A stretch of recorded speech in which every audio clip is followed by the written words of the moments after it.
Hello students, how are you? This is Ajay Kumar.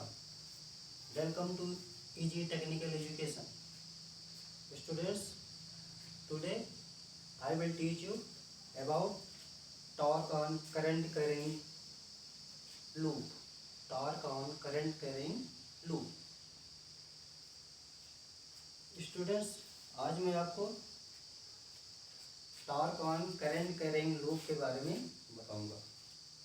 Torque on current carrying loop इसका मतलब क्या है कि धारावाही लूप पर बला घूर्ण, धारावाही लूप पर बला घूर्ण, यानी कि धारावाही लूप पर बला घूर्ण मतलब कोई एक लूप है, मेश है, एक लूप है जिसमें आपने करंट दे दिया तो क्या हो गई, धारावाही लूप।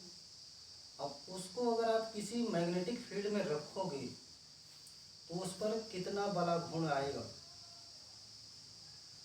कैसे आप निकालोगे, ये चीज़ आपको बताई जाएगी।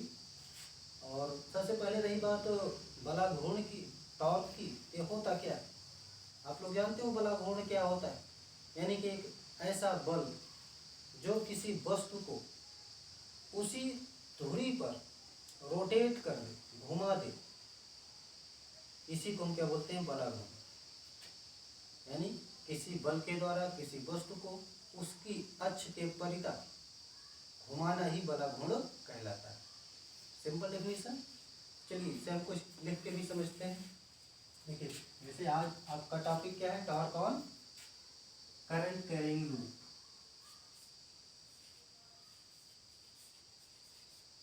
Torque on current carrying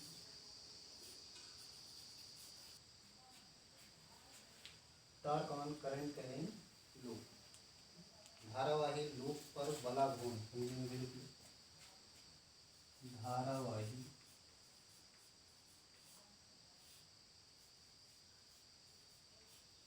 loop पर बला घूर्ण। आप ये पढ़िए, ठीक। तो सबसे पहले बात बला घूर्ण की ही कर ली जाए कि what is torque, what is torque. और टॉपिक मैंने आपको बताया कि टॉर्क क्या है, यानी कि टॉर्क लिख लीजिए, what is torque. Torque, torque क्या है, यानी a force, a force causes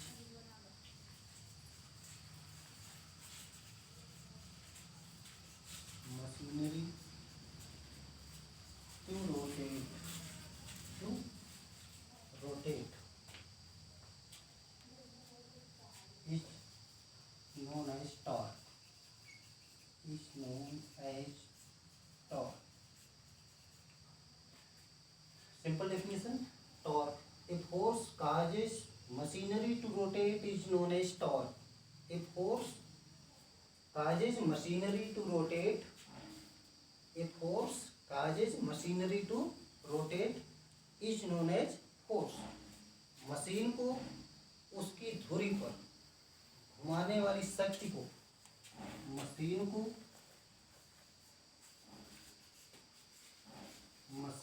को उसकी धुरी पर घुमाने वाली शक्ति को, घुमाने वाली शक्ति को बला घूर्ण कहते हैं, बला घूर्ण कहते हैं। इसको टाउ से रिप्रेजेंट करते हैं, इससे टाउ, इसे ऐसे टाउ से लिखते हैं, इसे टाउ से लिखते हैं। Tau equal to mathematically tau, tau equal to F cross D R, R कुछ भी याद लिख सकते हैं, एफ क्रॉस आर।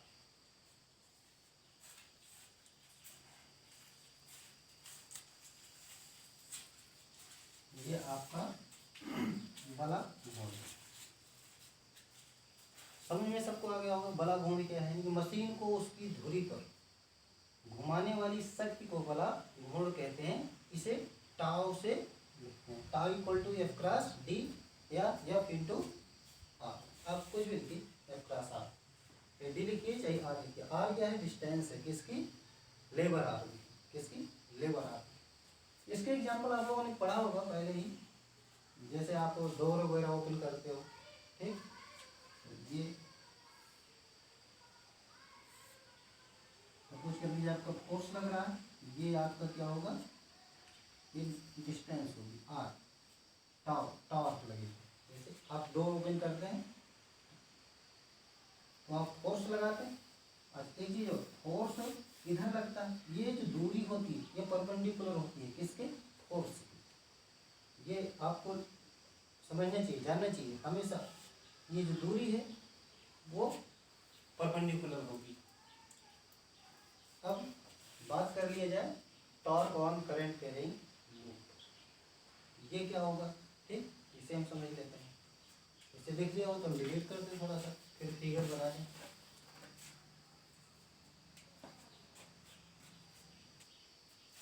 ये फिगर देखिए आप लोग, अब धारावाही लूप पर बला घूर्ण, इसका मतलब क्या हुआ, यदि हम किसी भी धारावाही लूप को किसी यदि चुंबकीय क्षेत्र में रखते हैं, ठीक, तो पहले आप किसी धारावाही लूप को एक आप लूप बना लो, एक आपको एक लूप बना लो,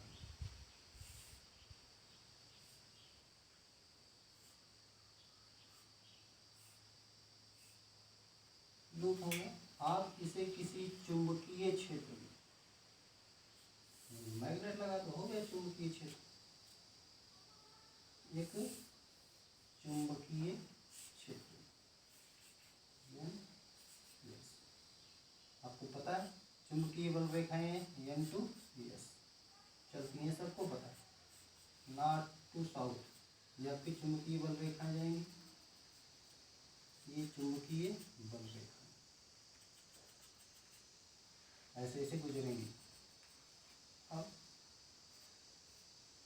ये जो चुंबकीय बल रेखा है, इन आप कह दीजिए ये जो एरिया है ये यूनिफॉर्म मैग्नेटिक फील्ड की, इसकी यूनिफॉर्म मैग्नेटिक फील्ड। अब क्या होगा आपको पता है, देखिए ये लूप के आर्म है, क्या है, आर्म। सपोज कर लीजिए इसकी लेंथ कितना है L और ब्रेथ कितनी है, सपोज कर लो W, ये चीज। अब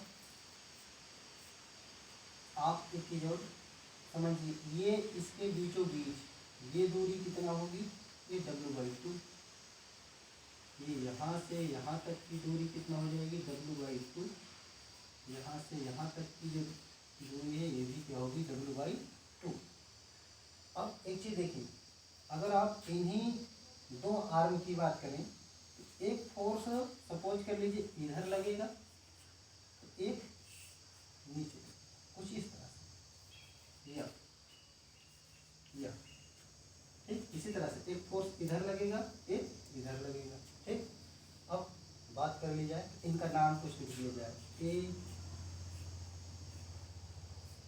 B C D, ये आपका फिगर तैयार। ये क्या है आपका धारावाही लूप, अभी आपने इसमें धारा दिया ही नहीं, ये अब हो गया क्या, धारावाही लूप, यानी कि कोई एक लूप है जिसमें आपने क्या किया, करंट दिया, जब करंट दिया तो करंट की डायरेक्शन ये है, तो एक फोर्स इधर की तरफ मूव करेगी, फिर करंट की डायरेक्शन जिधर होती है उधर ही तो फोर्स लगता है, तो अब करंट की डायरेक्शन इधर है, तो फोर्स कुछ इस तरह से काम करेगी। अब यहाँ से पहले, अब इतना फिगर बन गया, अब इसको लिखना क्या है, सिंपल, यानी कि जब किसी धारावाही लूप को किसी चुंबकीय क्षेत्र में रखते हैं तो इस लूप पर बला घूर्ण कार्य करता है। लिख लीजिए इसे, जब किसी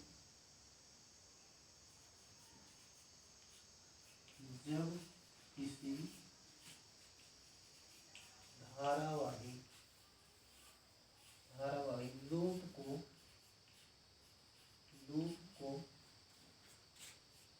किसी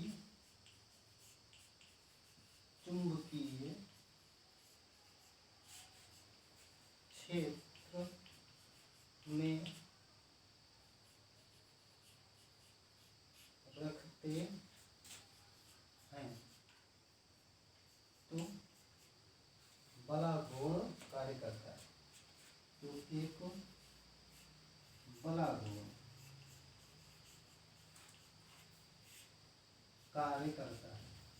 एक बड़ा गुण कार्य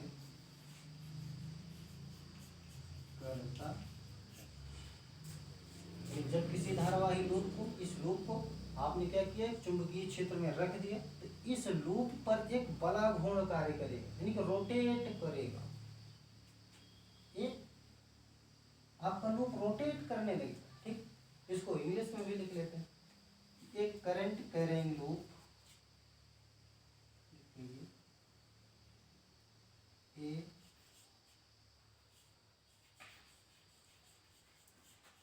current carrying loop of wire, loop of wire attached to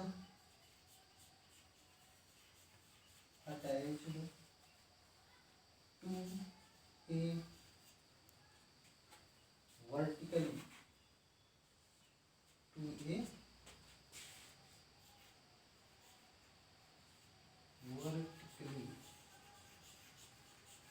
rotating shaft,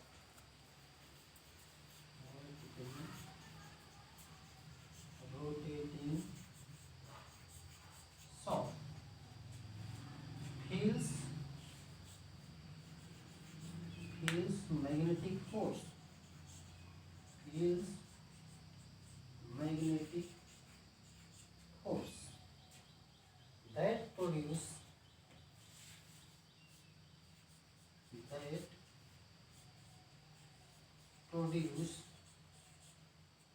clockwise torque, clockwise torque। Simple, आपने जो फिगर बनाया उसी को यहाँ पे लिखा, यानी कि जब किसी धारावाही लूप को किसी चुंबकीय क्षेत्र में रखते हैं तो एक बला गुण कार्य करता है। एक current carrying loop of wire is attached to a vertically rotating shaft, यानी कि एक करंट कैरिंग लूप किसी वर्टिकली, जो वर्टिकली क्या हो, रोटेटिंग शाफ्ट में अटैच कर दिया जाए तो ये एक मैग्नेटिक फोर्स का रियलाइजेशन करेगा और वो मैग्नेटिक फोर्स टार्क जनरेट कर देगा। यहाँ से देखिए, a current carrying loop of wire attach to a vertically rotating shaft feels magnetic force that produce clockwise torque. कैसा टॉर्क करेगा? Clockwise torque. यहाँ पे देखो ऐसे कुछ बनाओ, क्लॉकवाइज टॉर्क, ये सब बन गया, रोटेट करेगी। ठीक, तो इतना आप लोगों ने लिख लिया। अब इसका कुछ डेरिवेशन कर लिया जाए। ठीक, ये शायद सभी लोगों ने लिख लिया होगा, फिर से एक बार लिख लीजिए। Current carrying loop of wire attached to a vertically rotating shaft feels magnetic force that produce clockwise torque. ठीक, अब इसका हम डेरिवेशन कर लेते हैं, इसको इरेज कर दें।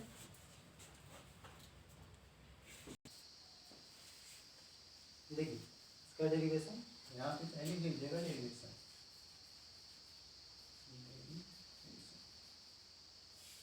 निगमन, डेरिवेशन कैसे करेंगे? सबसे पहले आप एक चीज देखिए कि इसमें आप दो केस कंसीडर करोगे। कितना? दो case. First case, first case, first case first में आप क्या लिखेंगे कि व्हेन ए पूरी एरिया क्या है? ए।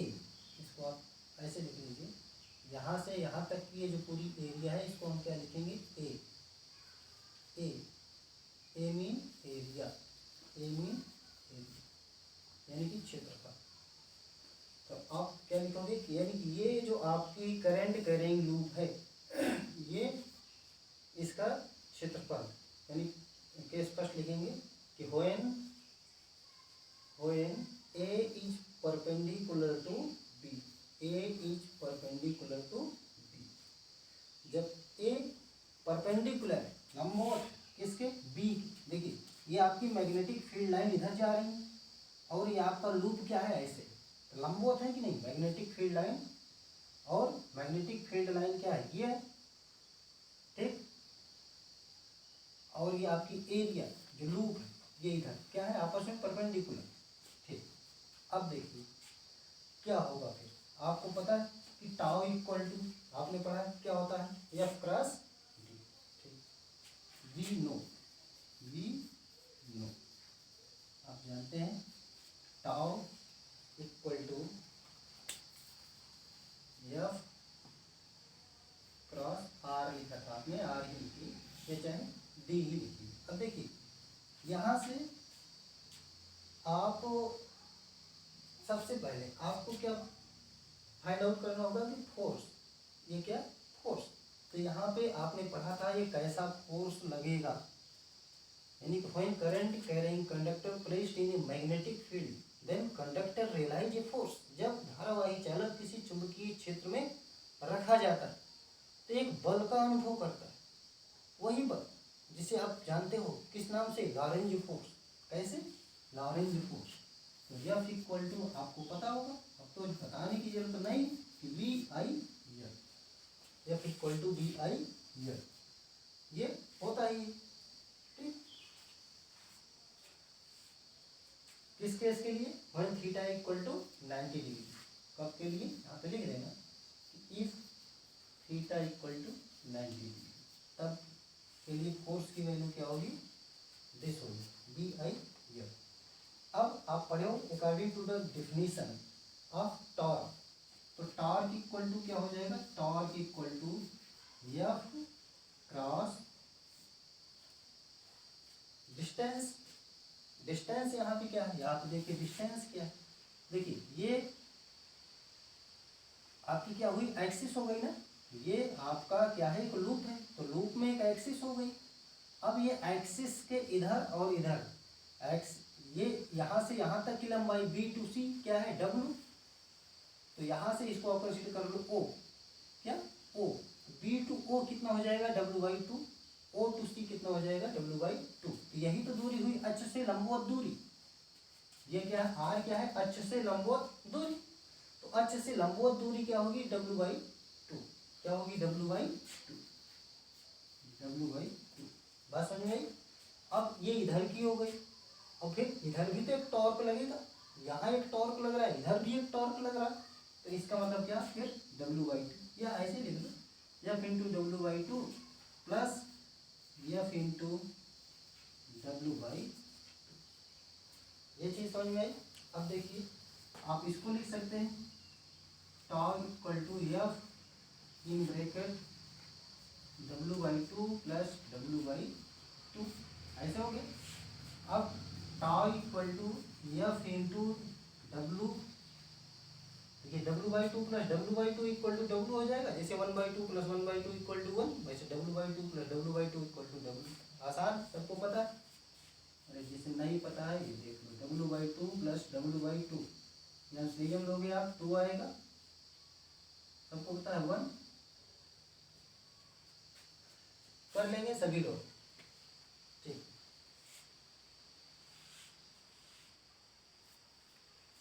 मीन देखिए आप समझ लीजिए W by two plus W by two, mean यहाँ से देखो डब्ल्यू कॉमन हो जाएगा, डब्ल्यू कॉमन लीजिए, one by two one by two, one by two plus one by two equal to one, W into one equal to W. आसान, ठीक, सबको समझ में आ गया ये डब्ल्यू कैसे है। ठीक, ये सिंपल सा आपका भिन्न है और कुछ भी नहीं। तो tau equal to F into W. अब डब्ल्यू क्या है, डब्ल्यू आपको पता है ब्रेथ है, बी टू सी लंबाई। अब देखिए यानी कि आप कहिएगा इस लूप की चौड़ाई क्या है, ये चौड़ाई ब्रेथ है। अब आपको एक चीज और पता है, आपने एफ इक्वल टू वैल्यू निकाला है क्या, बी आई एल, इसको आप इक्वेशन कंसीडर ही कर लो वन। अब यहाँ पे लिखिएगा बाई द इक्वेशन वन, या putting the value of F in equation, इसको कंसीडर कर लो two, putting the value of, देखिए ऐसे putting the value of F in equation two, समीकरण दो में बल का मान रखने पर। अब बल का मान क्या है, बी आई एल, तो टाउ इक्वल टू क्या हो जाएगा, बी आई यल और हो गया डब्ल्यू। एफ इक्वल टू हो गया बी आई एल, ये इतना है क्या एफ डब्ल्यू, यही तो था। अब देखो आप यहाँ से एक चीज और पाओगे क्या, चलिए इम्प्लाइज दैट लगा दो या फिर ऐसे लिखो इज इक्वल टू क्या हो जाएगा बी आई, अब देखो यल इंटू डब्ल्यू। यल क्या है यहाँ पे, यल क्या है आपको पता है, लंबाई, क्या है लंबाई लेंथ, और ये चीज क्या है डब्ल्यू क्या है चौड़ाई, सबको पता है। तो लंबाई गुणे चौड़ाई ये क्या होता है, ये आयत का क्षेत्रफल हो जाएगा ना। अभी आपका जो लूप है ये आयताकार ही तो है, ये अब इसकी जगह यल इंटू डब्ल्यू की जगह हम क्या लिख देंगे, डायरेक्ट ए। क्यों, यहाँ पे रीजन लिख दीजिएगा, A equal to L into W. अब जानते तो यहाँ से टाउ इक्वल टू क्या हो जाएगा, बी आई ए, ये आपका क्या हुआ टॉर्क, यानी torque on a current carrying loop is equal to B I A. Concept clear. अब ये फर्स्ट केस है, क्या है फर्स्ट केस। अब हम सेकंड केस देख लेते हैं, या इससे पहले एक बार समझ लो, कहीं पे दिक्कत हो तो बताना। केस फर्स्ट क्या है, आपने कंसीडर किया है कि A is perpendicular to B, mean this loop is perpendicular to magnetic field. अब क्या होगा, आपको पता है tau equal to F cross R होता है। आप ये भी जानते हो कि जब यहाँ पे लिख देना कि व्हेन, यानी जब किसी धारावाही लूप को किसी चुंबकीय क्षेत्र में रखते हैं, ऐसे लिखना, जब किसी धारावाही लूप को, ऐसे लिखना, हम जानते हैं बस, जिसके पास टाइम होगा लिख देगा, हम जानते हैं कि जब किसी धारावाही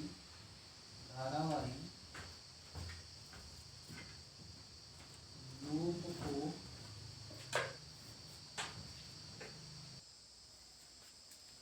ऐसे आप लिखना, यहाँ पे जगह नहीं आप लिख लेना, या कोई जरूरत नहीं लिखने की, ये अंडरस्टूड बात।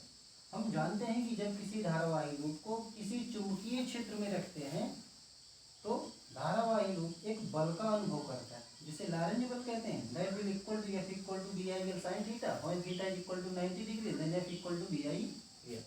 इसको इक्वेशन नंबर 1 कंसीडर हो जाएगा। अब आपको एक चीज और पता है क्या, कि टाउ इक्वल टू होता क्या है एफ क्रॉस आर। तो ये एफ क्रॉस आर का मतलब क्या हुआ, यानी कि एफ इंटू परपेंडिकुलर डिस्टेंस। अब देखिए यहाँ से परपेंडिकुलर डिस्टेंस क्या है, ये W/2 और ये क्या होगी W/2, तो W/2 इंटू W/2। अब tau equal to F in bracket कर लीजिए W/2 प्लस W/2। अब W/2 प्लस W/2 को आप ऐड करोगे क्या आएगा, W आएगा। तो यहाँ से टाउ इक्वल टू हो जाएगा एफ इंटू डब्ल्यू, इक्वेशन आप इसको सेकंड कंसीडर कर दो। अब यहाँ पर ये जो एफ की वैल्यू आई है यहाँ से इक्वेशन नंबर 1 से, इसी को इस इक्वेशन नंबर 2 में पुट कर दो, बस करना कुछ नहीं। Putting the value of F in equation number 2, tau equal to क्या हो जाएगा, एफ की वैल्यू क्या है B I L into W. अब बी आई एल, अब यहाँ से देखो एल क्या है लेंथ है, डब्ल्यू क्या है ब्रेथ है, length into breadth equal to area. जानते हो सारे लोग, लंबाई गुणे चौड़ाई बराबर क्या होता है क्षेत्रफल, ए होता है। अब एल इंटू डब्ल्यू की जगह पे आप क्या लिख दोगे, ए, क्या लिखोगे ए, तो बी आई ए, ये हुआ tau, tau equal to B I A. कहाँ पर, when area is perpendicular to magnetic field, जब area of loop is perpendicular to magnetic field, उस कंडीशन के लिए tau equal to B I A हो। ठीक, अब सेकंड केस देखते हैं। देखिए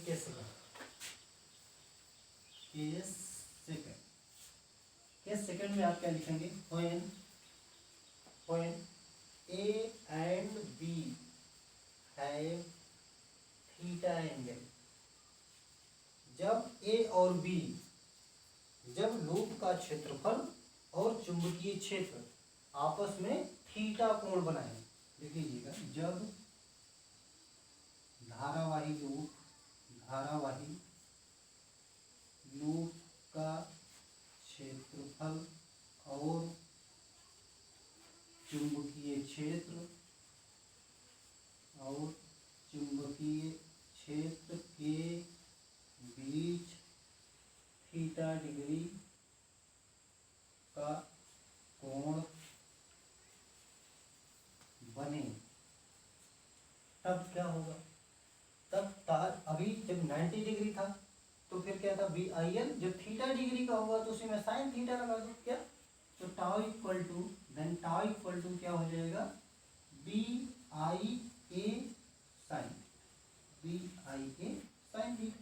अब ऐसे देखो, अगर थीटा की value 90 degree, if theta equal to 90 degree, then tau equal to क्या हो जाएगा, B I A. Simple, very simple. इसको नेक्स्ट इक्वेशन नंबर कंसीडर कर लीजिए। ठीक, ये दो केस हुई।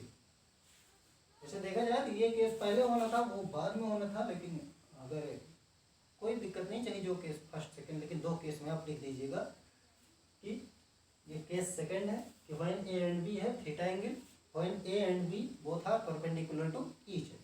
दो केस होने चाहिए, जब परपेंडिकुलर टू ईच अदर होंगे तो tau equal to B I A, जब थीटा डिग्री एंगल फॉर्म करेंगे तो tau equal to B I A sine theta. Simple है, एकदम सिंपल। धारावाही लूप पर बला घूर्ण कैसे कार्य करता है, यानी torque on current carrying loop, torque on current carrying loop क्या होता है, tau equal to B I A sine theta, when theta will equal to 90 degree, then tau will be equal to B I A. अब एक चीज यहाँ पे और देखना पड़ता है, टॉर्क। हम लोगों ने टॉर्क पढ़ा क्यों? देखिए, आजकल हम जितनी भी मशीनरी देखते हैं जिसमें मोटर लगी होती है, क्या? मोटर। जितने भी मोटर्स होते हैं ये टॉर्क की वजह से ही रन करते हैं, इसमें टॉर्क ही क्रिएट होता है। आप किसी भी मोटर को देखोगे तो उसमें ऐसे ये सारा सिस्टम उसमें रहता है। ये बीच में क्या होती है, इसे सॉफ्ट बोल दिया जाता है, वहां पे क्या होती है, सॉफ्ट होती है। मोटर के टर्म में फिगर यही रहता है। अब ये सॉफ्ट भी ऐसे ही टॉर्क क्रिएट करेगी तभी मूव करती है, यानी कि इसका एप्लीकेशन क्या है, यानी मोटर्स, जितने भी टाइप के मोटर्स हैं, जितने भी टाइप की मशीनरी है जो रोटेट करती है, सभी में टॉर्क को application. Without torque any motor can not rotate, simple. तो मोटर्स के टर्म में टॉर्क का बहुत बड़ा यूज है। टॉर्क की वजह से ही कोई भी मोटर क्या होती है, अपनी एक्सिस पे रोटेट करती है with the help of soft. असल में अब एक चीज और, तो टॉर्क का मोटर के स्पीड से क्या मतलब, ठीक? तो यहाँ से देखिए, तो जिस भी मोटर का अगर टॉर्क अगर ज्यादा है, टॉर्क अगर ज्यादा हुआ तो ये लोड भी ज्यादा लेगी, लोड इस पे ज्यादा आप दे सकते हो। टॉर्क ज्यादा है तो लोड ज्यादा दे सकते, ठीक? आप इसे देखेंगे मोटर कैपेसिटी किस में नापी जाती है, जैसे सिंक्रोनस मोटर हुआ, इंडक्शन मोटर हुआ, बहुत टाइप के मोटर है ना। तो आप पढ़ोगे इलेक्ट्रिकल में, पढ़ोगे आगे पढ़ोगे तो वहाँ पे टॉर्क, यानी कि टॉर्क जितना ज़्यादा होगा उस मोटर, वो मोटर की लोडिंग कैपेसिटी भी उतनी ज़्यादा होगी। आप टॉर्क ज़्यादा बढ़ाओगे तो लोड बढ़ोगी। जैसे देखते हैं ना 1420 आरपीएम, जितने ज़्यादा आरपीएम लिखा रहता है ना मोटर की कैपेसिटी, आरपीएम, इसमें आरपीएम बोलते हैं रोटेशन पर मिनट। क्या बोलते हैं? रोटेशन पर मिनट, रोटेशन पर मिनट, आरपीएम। ये आरपीएम को इंक्रीज और डिक्रीज करता है। टॉर्क, टॉर्क का इफेक्ट क्या करता है, आरपीएम को इंक्रीज या डिक्रीज करता है। अब लोड की जगह आरपीएम लिख, सिंपल सा, या लोड ही कुछ गलत नहीं, यानी कि टॉर्क बढ़ेगा तो लोड बढ़ा सकते हैं, बात है। यानी कि जो हैवी मोटर होते हैं उनका टॉर्क ऑलरेडी बढ़ा हुआ रहता है, ठीक? तो ये शायद आप लोगों को torque on current carrying loop और इसका एप्लीकेशन भी ठीक से समझ में आया है, ठीक?